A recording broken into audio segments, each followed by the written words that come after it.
Hey guys, what's going on? Hopefully there's enough light for me to do this. It's getting a little dark and it's really cold. But what I want to do is I want to do a video response to Planetbierwagen. On day 5 of his 2012 daily videos that he's doing right now, he talked about some of his early childhood toys. And I thought, there's got to be a way I can incorporate something like that on my channel. And I got to thinking about it, and a lot of my early childhood toys and things that I have, like books and stuffed animals and things like that, are almost exclusively all movie and TV related, except for like maybe like a couple that are like kind of comic book related. But for the most part, it should be interesting stuff that you guys would enjoy. So what I'm going to do is I'm going to do a video response to him. You guys definitely go check out Planetbierwagen if you haven't. He has a lot of pop culture, nostalgic stuff. He's been doing top 5 and top 10 lists, things like that, talking about movies. Great channel. Just go check him out. After that, I just want to jump in here and I'm going to say that I'm going to do this in sections where I'm going to talk about some stuffed animals. I'm going to talk about some action figures. I'm going to talk about some books, different types of books, and then I will also talk about some kind of miscellaneous things, comic book type things. But all in all, it's just all things from my early childhood that I still have to this day that I've kept over the years, long time. And what I'm going to do is I'm going to cut to some other footage. So when you see me here talking like this, there will be some scenes where I'll cut to some better footage where I'm going to try to show some up-close stuff, a little bit more detail of the items I'm talking about. And oh, by the way, if you guys don't know yet, on the YouTube Refugees, which is a collab channel that I'm on, there's actually a video that I just posted, which is kind of like a preview to this video, that may have some more information or more detail about the backstory of all this stuff. So if you'd like to check it out, I'm just going to put it right here. See this like little box right here? This box right here is a preview of the channel. If you go click on it, it'll take you straight to that video. So, okay. All right, let's get back into it.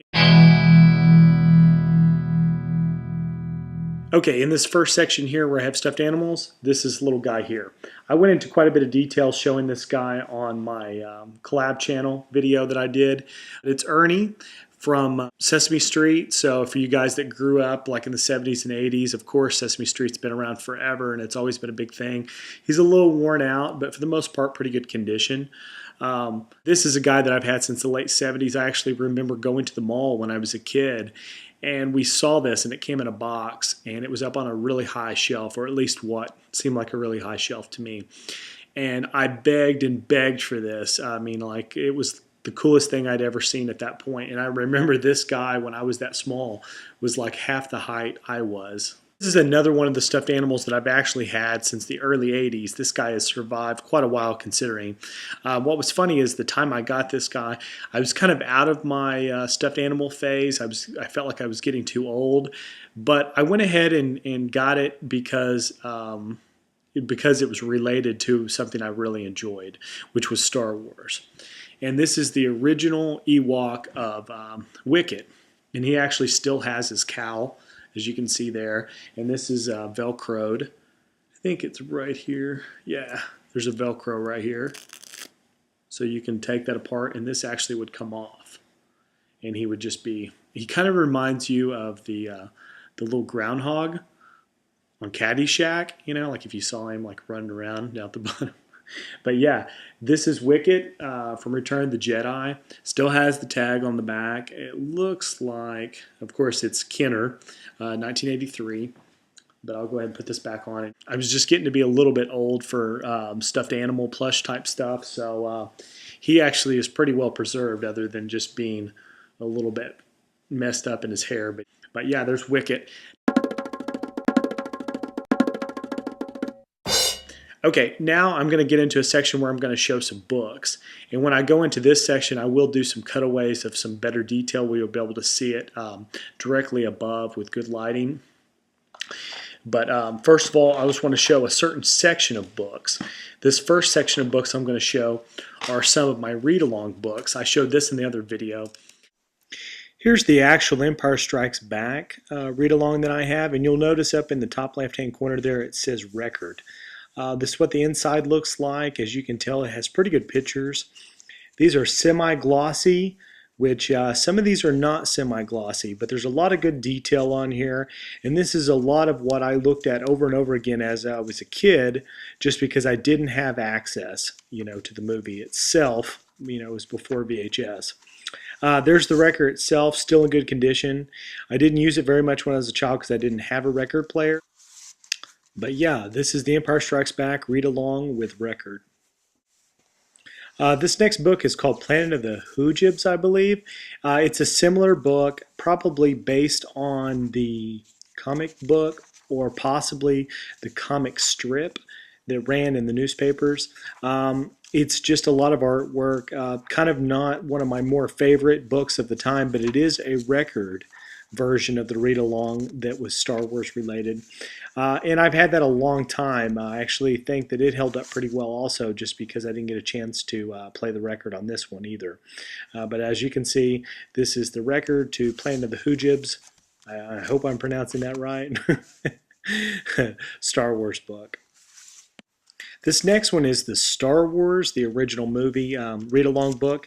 This one, as you can see, came with a cassette. There's the cassette there. And this book is basically exactly the same as the record versions, except for it doesn't have a sleeve in the back. You also notice that the pages are more of like a matte finish, kind of dull. There's not quite as much sharpness to the paper, not as glossy. But still a lot of cool pictures in here, a lot of hours I'd spent looking through this book over and over again. I really enjoyed it. But yeah, this is basically exactly like the other ones, just for the movie Star Wars, and it's the Star Wars read-along book with cassette. Here's the next book I've got, and this is one of my all-time favorite Disney movies, especially live action, and this is Walt Disney's The Black Hole read-along with cassette. And as you see, it's exactly like the other one, same kind of design, and I don't know what for reason this must be, other than all these cassette ones have this kind of dull paperwork, which doesn't make sense to me. But as you can see, there's Maximilian and Old Bob and Vincent and the humanoids and the Centuries soldiers. Just a lot of really cool pictures. I always love the robots in this one, and it's just a childhood favorite of mine. I spent many hours looking through this book as well. And as you'll notice, a lot of these books I asked for the exact same ones over and over again, so when you look at other books, you will see some of the same themes from the same movies. Here's a close-up of the Black Hole cassette. As you can see, that one side's a little bad, but yeah, those are probably the coolest of my read-along books, or at least the ones I remember the most from when I was a kid. And then another thing that I mentioned in my video before, it was these mix and match books. Went into quite a bit of detail to show this monster, the Mad Monsters Mix and Match, which has this dragon, and then it also has all these other people, including there is a, I think Dracula's next. But yeah, as you can see, there's several of these, and it just continues to go on and on and on with different stories and different guys. And I always like this because it was really kind of neat to mix up the stories and see how funny it is, when you go back and read it later. But yeah, this is from like 1977, and I've had this a long time. One of my all-time favorite books, and this is the Mad Monster Mix and Match. In the vein of that, this is one of my other all-time favorites, which is this is my Empire Strikes Back Mix and Match, which this one folds like this, which is kind of cool. And you start off with your main character here, which is R2-D2, or it could be Chewbacca, whatever. There's Han Solo, there's C-3PO. I think there's a couple more. Somebody must have skipped over. Let me see here. Yeah, there's Darth Vader. Skipped over him. I think there's there's Luke. There's Yoda. And I thought there was an Ugnaught, but maybe he's down here. I like where this guy is here. Maybe there's an Ugnaught in that section. Either way, it's really cool. And then you can just mix and match your different things, and they all turn out to be, to kind of make sense. It's sort of like Mad Libs or something like that. There's the sentence structure to make a sentence. It just gets kind of silly as you mix everything together. But it's a really, really cool one. I always enjoyed this book. One of my all-time favorites, and that's The Empire Strikes Back Mix and Match. And this is the Superman Mix and Match. And this one's actually called Superman Mix or Match. And I think the last one was too. Some of these books were called Mix and Match, and these were called Mix or Match. And it's very, very similar to the Empire Strikes Back one, as you'll see here. There's the Toy Man, and these are all like very, 1970s looking versions. But what you do is you get like a villain like Brainiac or whoever, or, and then you continue on with the story, and then down at the end it says, and something that Superman did. He either used his heat vision or whatever the case may be. But it's pretty cool. It's another similar thing. If you've never seen these before, they're really neat, and you can kind of find these. I think there's several more like this. Another thing I'm going to show you that's really kind of always seems similar to pop-up books, and I'll show you just probably three of my more favorite ones. And this is the Star Wars pop-up book. A lot of these pop-ups kind of work and kind of don't, but because they're not that great. But this one has just R2-D2, as he moves along in a line. Some of these are really cool. This one here has the sand crawler. Once you fold it out, it looks like a sand crawler. And then on this side, this is would look like R2-D2 getting sucked up into the sand crawler. And this is one that's actually fallen apart really bad, but it's like if you pulled this normally, they would all switch, and it would look like the sand people appeared or whatever. There's just lots of cool things like this. I mean, a lot more than there is time to just show all of it. But I would like to say that this is one of my favorite books when I was a kid, and it's the Star Wars pop-up book. And this is probably from about 1978. Yeah, 1978. And then this one probably came out like a couple of years later, probably around 1980, 81. And this is the Empire Strikes Back version.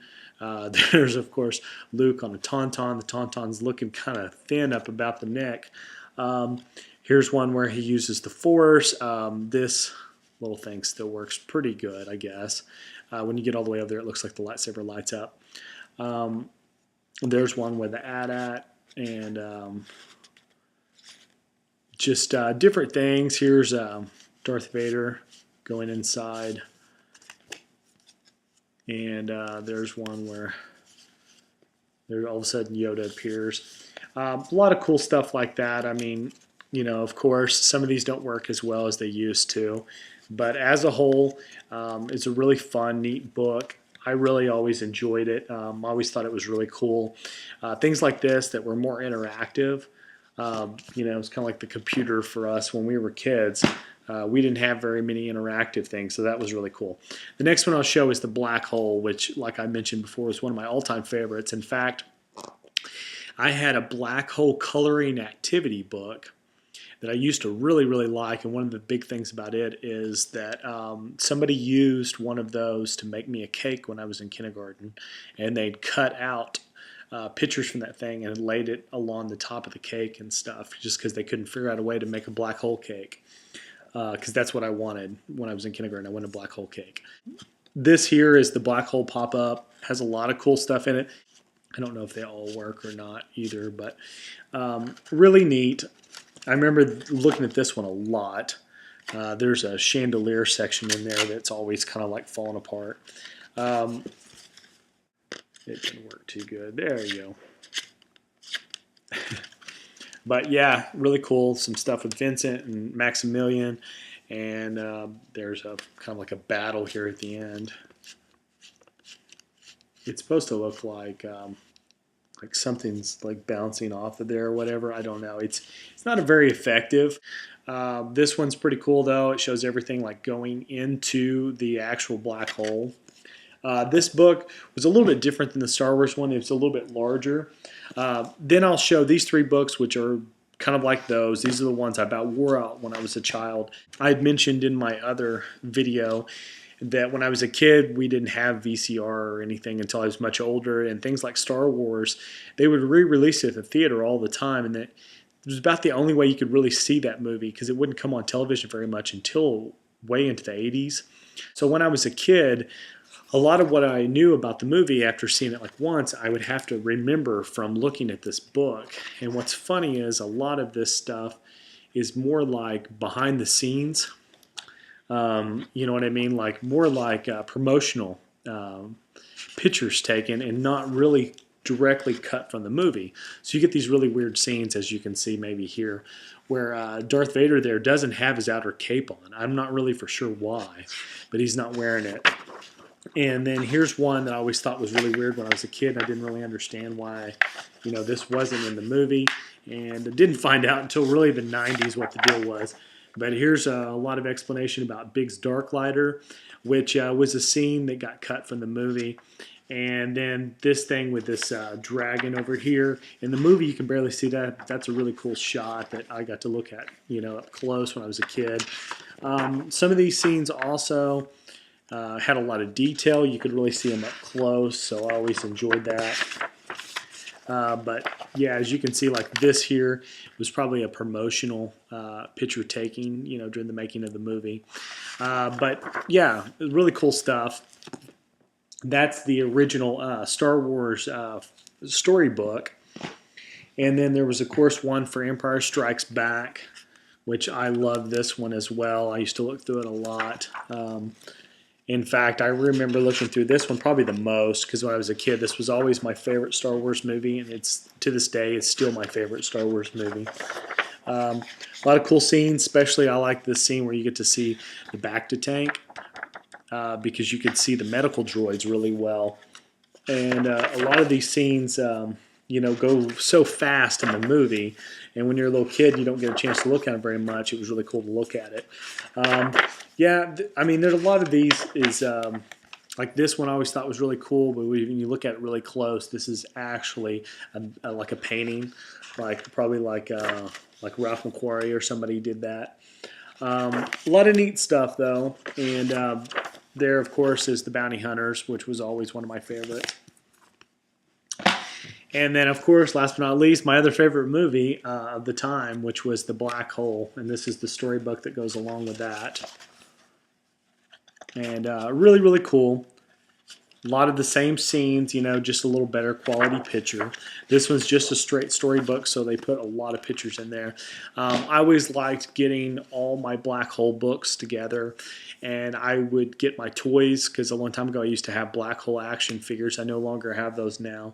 But I would get those toys, I'd get my books, and then that's how I would, play. I would just reenact the movie through the action figures and using the book and stuff to remind me what had happened during the movie.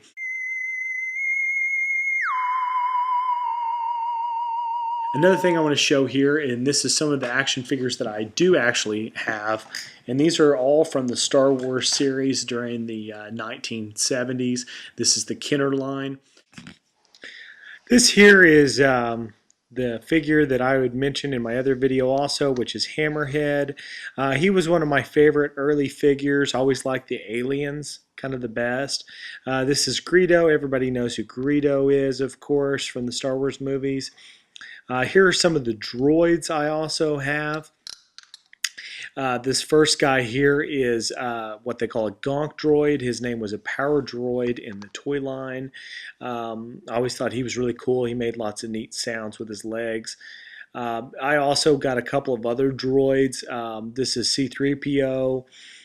This is the original C-3PO that has the bolt in his back, unlike the one from Empire Strikes Back who had removable arms and he just had plastic pieces. There's also an R2-D2. His sticker's a little worn there, but he's still in pretty good shape. Then, of course, there's the R5-D4. This guy looks pretty much like the R2-D2, just has a different head sculpt. Then this last guy was one that came out towards the late 70s, came out before the movie Empire Strikes Back, but this is Boba Fett, and then he has this little rocket in the back, but it's not the rocket firing Boba Fett, that was never produced, even though it was promised. But he was one of my all-time favorite figures. His paint's a little worn down there, as you can see. But yeah, I always enjoyed these guys. There's a couple other aliens and some other bounty hunters and some other droids that I have. But for the most part, I just wanted to give you guys a good idea of some of the ones that I had when I was a kid and some of my favorite ones. Now I'm just going to kind of start back.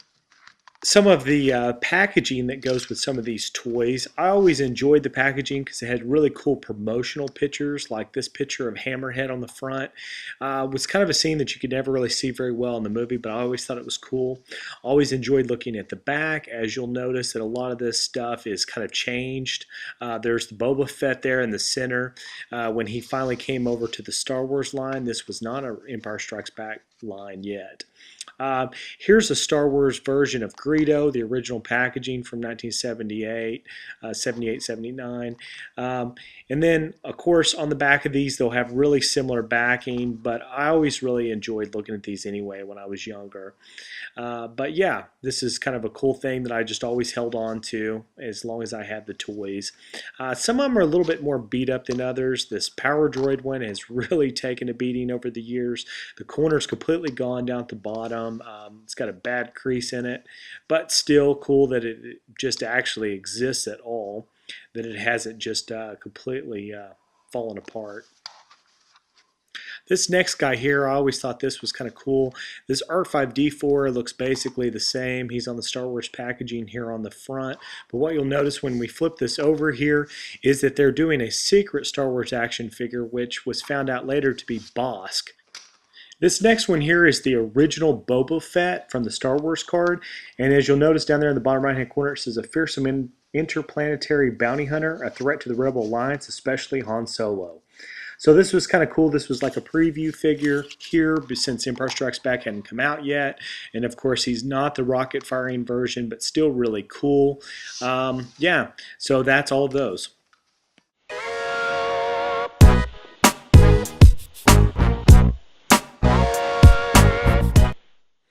Alrighty, this next section here, I'm going to show you some of the comic books that are just random comic books I still have. Here's Jack of Hearts, which is like a Spider-Man and Jack of Hearts Marvel team-up, you know, crossover kind of thing. I know very little about this comic other than I've had it forever, like since I believe this is from 1983, I believe, something like that. There's some Burger Time there on the back. Cracker Jack story, a little comic there. I love the advertising in these old things. It's just really, really cool. If you ever get a chance to get some old comics really cheap, even if you have no interest, the ads are always great to look at. The next comic I've got here is Master of Kung Fu. I remember getting this when I was pretty young. I'm pretty sure my grandmother got me this one. This one's fairly old. It looks like this one's from 1980. And as you can see, it's just kind of a random story. I know very little about this other than, you know, kind of like the other ones. It was always really cool to go through here and look at all the neat stuff. But yeah, Master of Kung Fu has one of those prize cash kind of things there on the back where you can win all kinds of stuff. This next comic I got here is Moon Knight, and it's number 9, and I believe it's from 1981. I always enjoyed this comic, but I'm going to show you something that's really cool in here. As you can see, this ad right here on the front cover, Your Earth's Only Hope. This was a game with a really, really weird ad about this guy and his girlfriend and the doctor.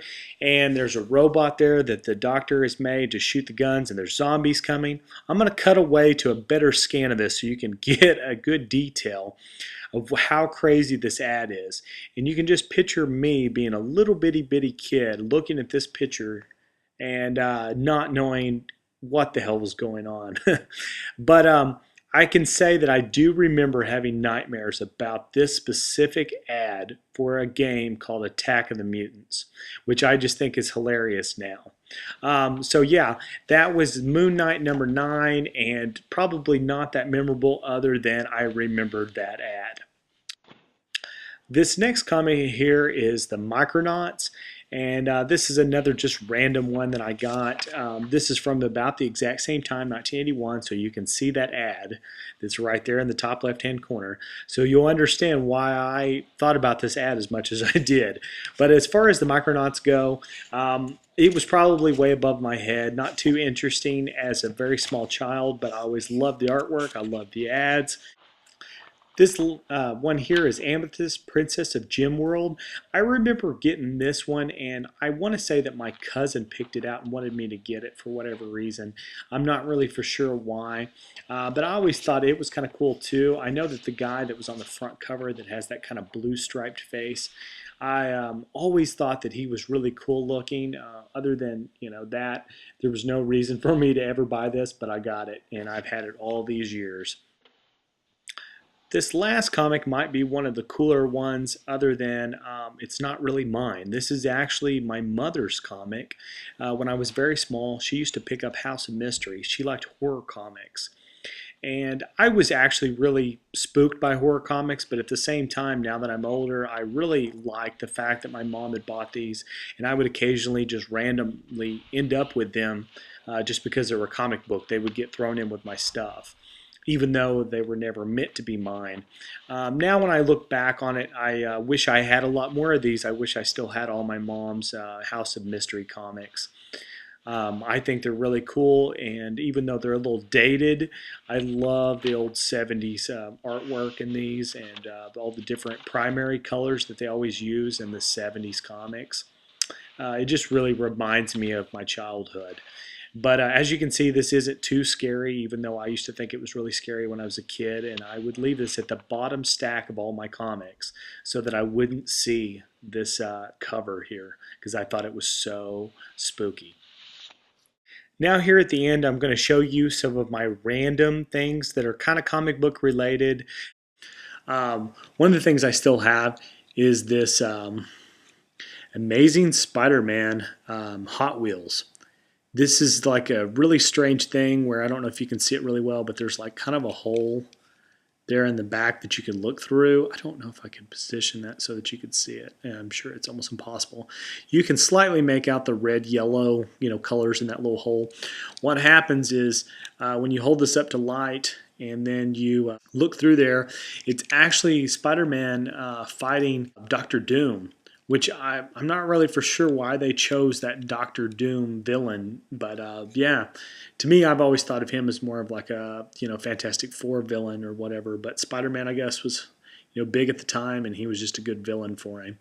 But yeah, this is my Amazing Spider-Man Hot Wheels, and I think this is from it says 1978. I probably got it around then. I had a friend of mine that had an Incredible Hulk van that did the same thing. You could look through the back. This last little thing here that I'll show that's kind of random is a little Spider-Man book that I've had since I was a kid. But it's sort of like a comic book and it's sort of like a regular book. I can't open it very much because it's kind of falling apart. But it's Spider-Man and it says Spider-Man Zaps Mr. Zodiac. This was a 79-cent book. It was put out by Whitman, and it's a big little book is what it's called. There's several of these promoted on the back, including Batman, Daffy Duck, Mickey Mouse, Pink Panther, Roadrunner, Superman, Woody Woodpecker, Popeye. There's just a lot of these that it kind of mentions just in a row there. It's from 19... Oh, see, these pages are falling out. This says 1976. I probably got it about 77 or 78, somewhere around there, like when I was really young.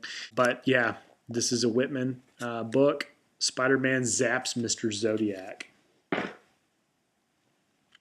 Okay, so that was my big experience of showing you all the cool things I had. I'll try to intersplice some better video footage of some of this other stuff in there where I can. Other than that, hope you enjoyed this as a video response to Planetbierwagen. I hope you guys go look at that video, go check it out, and that's it. I will see you guys again next time. Bye.